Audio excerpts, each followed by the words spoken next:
hope you noticed that image of the cyclone. Because the reality of a cyclone has caused trauma for our brothers and sisters in the South Pacific. But often where there is trauma, there is a faithful group of Bible Society workers bringing healing through God's Word. And so I'd love to officially introduce Jeffrey Miller, the General Secretary of the Bible Society in South Pacific. I hope Jeffrey will welcome us, but also hopefully give us a welcome in his own language. Bula vinaka to you all this evening, and thank you for having me be part of this conversation.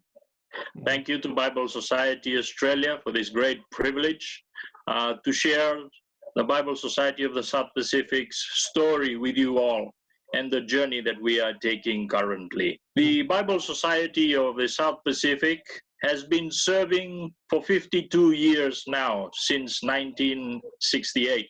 And the Bible Society serves 16 island countries within the South Pacific, namely Fiji, Tonga, Western Samoa, Solomon Islands, Vanuatu, Kiribati, Nauru, New Caledonia, American Samoa, Cook Islands, Tokelau, Tahiti, Tuvalu, Wallis Futuna, French Polynesia, and Pitcairn Islands. And these 16 island countries have a combined population of 2.7 million, where Christianity is the dominant religion. But we are currently facing a challenge whereby some countries are slowly becoming secularized.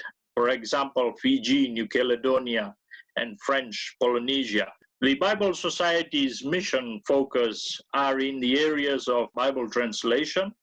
We currently have 34 projects within the 16 island countries, and we are looking at another 45 in 5 years' time. And the other areas that we also do focus in are trauma healing, Sunday school teachers development training, youth leadership training, and also we do hermeneutics and homiletics with lay leaders of the churches.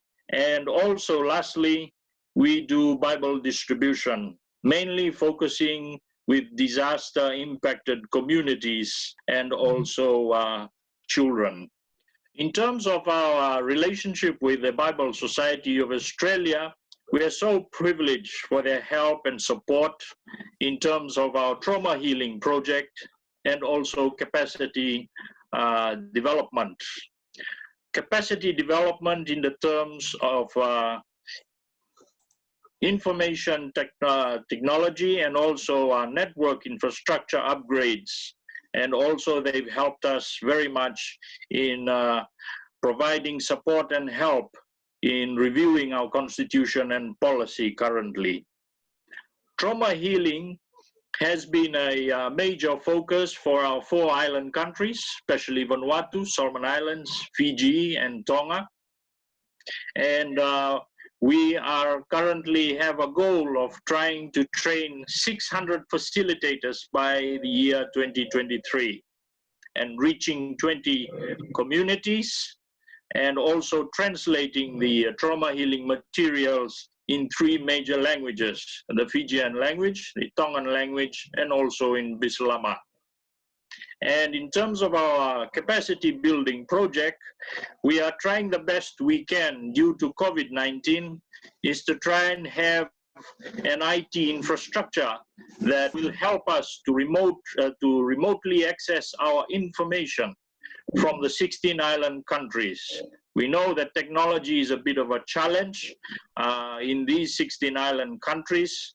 They are not very much developed in terms of IT infrastructure, but we do believe that having a remotely accessed hybrid network will greatly encourage and also accelerate our translation work within the 16 island countries. Trauma healing has been a major focus for Bible Society within the South Pacific because of the Pacific Basin as a hotspot for natural disasters, for example, like tropical cyclones. The Pacific Basin alone, since 2013, has experienced an increase from 2 to 4 cyclones per year, ranging between Category 4 and Category 5 cyclones. Early in April this year, we experienced a tropical cyclone Harold, which plowed through 4 island nations, directly affecting a combined total population of 680,000 people, leaving many without homes, without water, electricity, their livelihoods destroyed, and many their source of incomes gone for weeks. For example, in Fiji, 6 remote islands were severely devastated, with an estimated 200,000 people losing their homes, their livelihoods, and also many could not find jobs as a result of this cyclone and COVID-19. In Vanuatu, half of the population of Vanuatu were directly affected by tropical cyclone Harold, and 20,000 of half of that population were children alone. Many of the villagers from Santo Island and nearby islands lost and suffered a lot of homes with thatch roofs destroyed, and many lived in caves for weeks until help arrived. Solomon Islands did not experience much structural damage due to tropical cyclone Harold, since it was only a Category 2 cyclone when it reached Solomon Islands, but most of the low-lying areas were severely flooded, and also you may have heard of a ferry that sunk where 23 people lost their lives in Solomon Islands. So trauma healing has been a major focus for us in terms of Bible Society mission work in these 4 island countries. And currently, we have already trained 52 facilitators in Vanuatu and 64 facilitators in Fiji. And we have distributed a combined trauma healing material of 820 materials so far distributed in their translated languages. And we are still moving on with a lot of translation in terms of materials availability for Vanuatu and Fiji. And we are looking at extending this work over into Solomon Islands, Tonga, and also Samoa. A lot of churches have come alongside Bible Society, together with Bible Society Australia, in supporting trauma healing projects within Vanuatu, Fiji, Solomon Islands, and also for Tonga. So these are basically the work that has been carried out, and also the work that we are currently doing. There's a gentleman there carrying a child. His name is Jerry. Jerry came to one of our trauma healing workshop, and he sat in throughout the full session, and he graduated as a facilitator. And as he was attending the trauma healing workshops, every evening when he went back home, he sat down with his brother. His brother was one who we would say is traumatized because of the family issues that he has faced. His wife has left him, and also his children have been taken off from him because he couldn't care for them due to unemployment. So Jerry's brother started drinking, and his life got out of control. And Jerry has been sharing what he has learned from trauma healing. And miraculously, Jerry has helped his brother contact his wife again. And he has asked for forgiveness for all that has happened to their family. And as a result of Jerry sharing from what he has learned from trauma healing, his brother gave his life to Christ and is slowly on the path of healing and also getting his family together again. Lucy was also one of our trauma healing participants. She came to the trauma course. She faced abuse She came from a very abusive family, and she was broken and hurt. And during the time of the training, when we had sharing, she broke down in tears most of the time. And on the day when we all gathered together to bring our pain to the cross and hurt to the cross, Lucy found healing that day. And she also gave her life to Christ, and she became a Christian as a result of these trauma healing workshops. So these are two significant stories of our participants and what happened during their trauma healing experience. It's great to see that impact directly through stories like that, and seeing both Jerry's face and Lucy sharing it. It's such a powerful testament to your work and to the impact of it. So on top of all this trauma that people are dealing with through cyclones and violence and all these other things, now on top of all that, we have COVID-19. How has COVID-19 impacted the work of the Bible Study South Pacific? COVID-19 has challenged the South Pacific in many areas. For us, because we are small cluster islands and we are so far apart from each other, due to the border closure, it's difficult to travel across to other countries. And secondly is because we are still, many of our island countries are still in development stages, there's a lot of challenges, for example, in economy. The economic impact for most of these island countries due to trade stoppage because of border closure. A lot of people have lost their jobs. And as a result, Bible Society sales and Bible Society work had slowed down in most of these island countries. And because we are so far apart without much computer technology, it's difficult to contact each other. And also most of our translation work has slowed down because most of our consultants, they travel from overseas to come and conduct their checking and work in these island countries. But most of the translation work on the ground in the field still continues, but most of the consultants' work have been put on hold as a result of COVID-19. Work arrangement for Bible Society staffs. Half of our staffs are working from home still currently, and half of our staffs are based at the office. This is to continue to maintain a distance and also to adhere to government and Ministry of Health directive. But on the whole, yes, COVID-19 has pushed the Bible Society in many areas, and has created a lot of areas where we need to work in. For example, improve our information technology, also find ways of getting online and trying to reach and communicate these isolated rural communities that we work with. Thanks for sharing that, and something for us all to keep in prayer of, and keep at the front of our minds. So how can Australians listening on this call or watching later, how can they continue to support you and the projects in the South Pacific? Thanks, Rick. I believe the greatest support we are asking for is your prayers.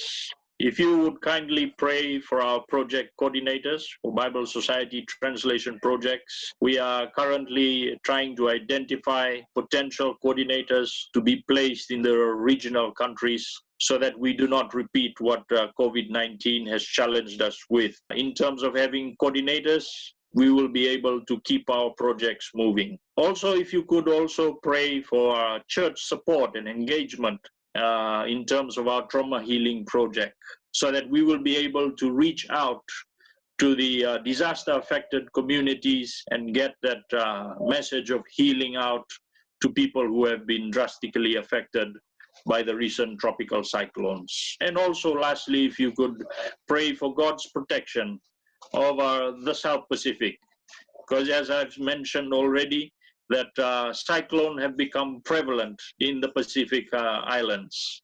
And every year, there's always a prediction of 3 to 4 cyclones in a year. Thank you so much for giving us the privilege and the honor to join you together. So we've got some questions coming through. I really like this question here that I want to start with. And it's for some Australians, Fiji in the South Pacific is a holiday destination. So what is day-to-day life like for you who live in that part of the world?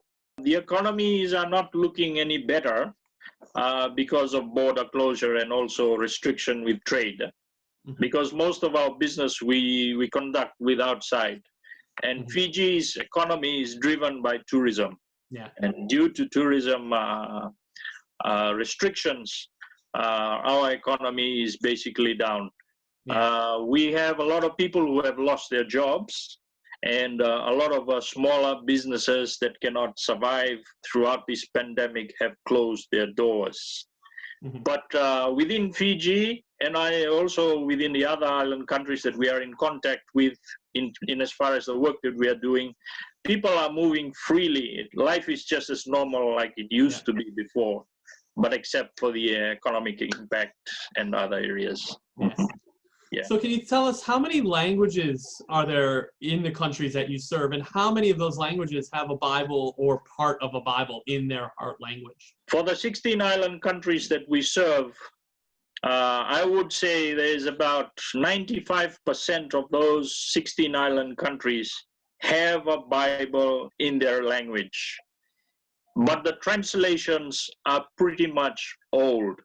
They are due for revision now.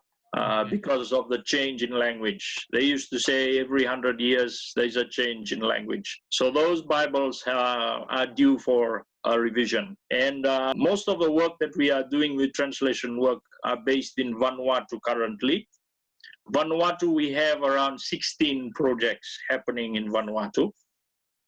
There's 34 projects, translation projects in total for the whole Bible Society. Throughout the 16 island countries, and 16 are based in Vanuatu. Yeah, very good. One of the questions here was about children in primary school. Do they get the benefit of what we call in parts of Australia this Christian religion instruction classes? Do they get access to Bible? Do they get religious instruction in school? How does that work in the South Pacific, or does anything like that exist? It used to be before, I'm speaking from Fiji, in Solomon Islands and Vanuatu, there is still Christian classes that have been held in normal public schools, and but Fiji, due to secularism, they have closed down the schools from having Christian classes held in them. But we have a Bible distribution project that targets children, and it's mainly to give Bibles out to these children so that they still have that opportunity of reading God's Word, despite the schools not having Christian classes. And in what year or how many years ago did the trauma healing training begin with the Bible Society? In as far as the project with the Bible Society Australia, it started this year in May. That was just recently. But trauma healing has been with Bible Society since it started. Through work with Bible Society America. Yeah. And how many years has that been? That's, I would say, 50 years going on now. Yeah, wow. It's been there since it started, and we've reached a lot of most of the rural communities, but due to natural disaster that's been recurring and happening every now and then, trauma healing is just becoming more of a need now within the Pacific Islands. You talked about many people are Christians, but it's secularism is coming into different countries in different ways. How is that affecting Christianity? I mean, I'm sure you can share from Fiji perspective. How is secularism making an impact both on Christianity and on the work and the respect of Bible Society? Most of the public gatherings that we normally have, like in parks and where we have crusades and all that, that has been closed from us. Especially from Christian to Christian churches. The other impact is that schools have they've closed the doors to Christian classes, and thirdly is that they have limited the use of television and also other platforms, they have monitored them very closely in terms of sharing the gospel and making sure that nothing or no message that brings discrimination, especially for Fiji. I'm speaking from Fiji's perspective. So when we get on the platforms like social media platforms and other platforms, it's all been monitored. Mhm. So whatever message you spread, you got to be very careful that it doesn't bring discrimination. Even they've considered religion as a form of that can create upheaval in discrimination. So it's a bit of a sad way of looking at it from our perspective, knowing Fiji being considered a Christian country for so long, and then all of a sudden they've turned secularism. And did- for the work of the Bible Society, we've been privileged of having our Bibles in app forms. These app Bibles have just gone off shelf through downloads. People have gone for them, and we are privileged in that area. Government doesn't have much control over that one. And secondly is that it's given the Bible Society the opportunity to reach out to the churches more now, rather than having too many of those public gatherings that we normally have before. So now we have the space with the church. It's a secluded meeting with the church. So that's been a privilege also. Yeah. Are those pressures on Christianity unique to Fiji as opposed to other islands in the area? You sort of hinted at that before. And do you think there's a reason? What's driving that in Fiji compared to some of the other countries you work in?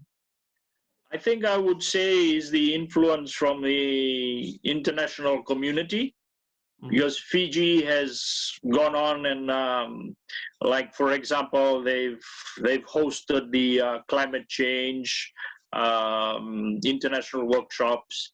They've been part of the global goals, and also they've opened many doors to international communities, like for example China and other countries. So this has had a lot of impact on Fiji.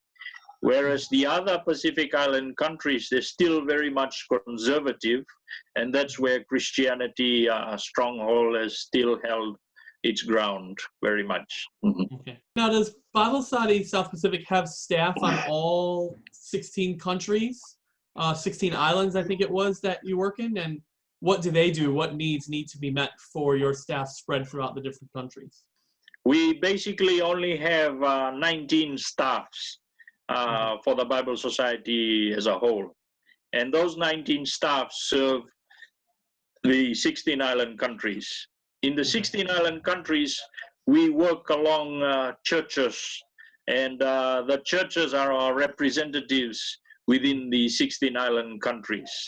And whenever we have a project, or especially like, for example, translation work, we normally work very closely with these churches. They represent us, and they also help us in managing the work down on the ground in these 16 island countries. And one of the questions that came up here was, how can we help the smaller islands who have been affected by the natural disasters? I think one area that you could help is through trauma healing, because the other countries have also been impacted by cyclones previously. We still haven't reached them because of the number of people trained to facilitate trauma healing in these countries. And someone asked a question here, do school students receive their own Bible? In terms of Bible distribution for children, because we have a very limited amount of money coming through for that project, we are only able to have Bibles printed in so much numbers. So what we have done is that we have kept a limited number that we give to requests that comes from schools and also from churches. So schools and churches are given the priority in terms of this distribution. Do you have languages. I think you mentioned a bit about the broad languages. Do you have Bible translation in languages that you're really pushing the next few years and hoping for? This is the accomplishment we'd like to see in terms of Bible translation in the region. So basically, the translation project is focusing more on Vanuatu. And for the other 15 island countries, we are looking at majoring in revising their old Bibles, old translations, and probably having more meaning-based translation from Good News Bible to make the understanding of that language more in their own language. That's at the heart of many listening here is the Bible being put into heart language. So that's so exciting to see that's happening. But I just want to share with you all that I hope you've been impacted by these stories and the important work that Jeffrey and his staff are involved in. Thank you so much, Jeffrey. Thank you for the time that you've taken. Thank you for the staff and all the people that support you. Please send greetings from Australia to everyone there, saying we're thinking and praying for you all. We hope that we continue to support this. We've shared with many people. You are our neighbors. You are our friends, across the sea from us. So we consider it a privilege to support and to partner with you.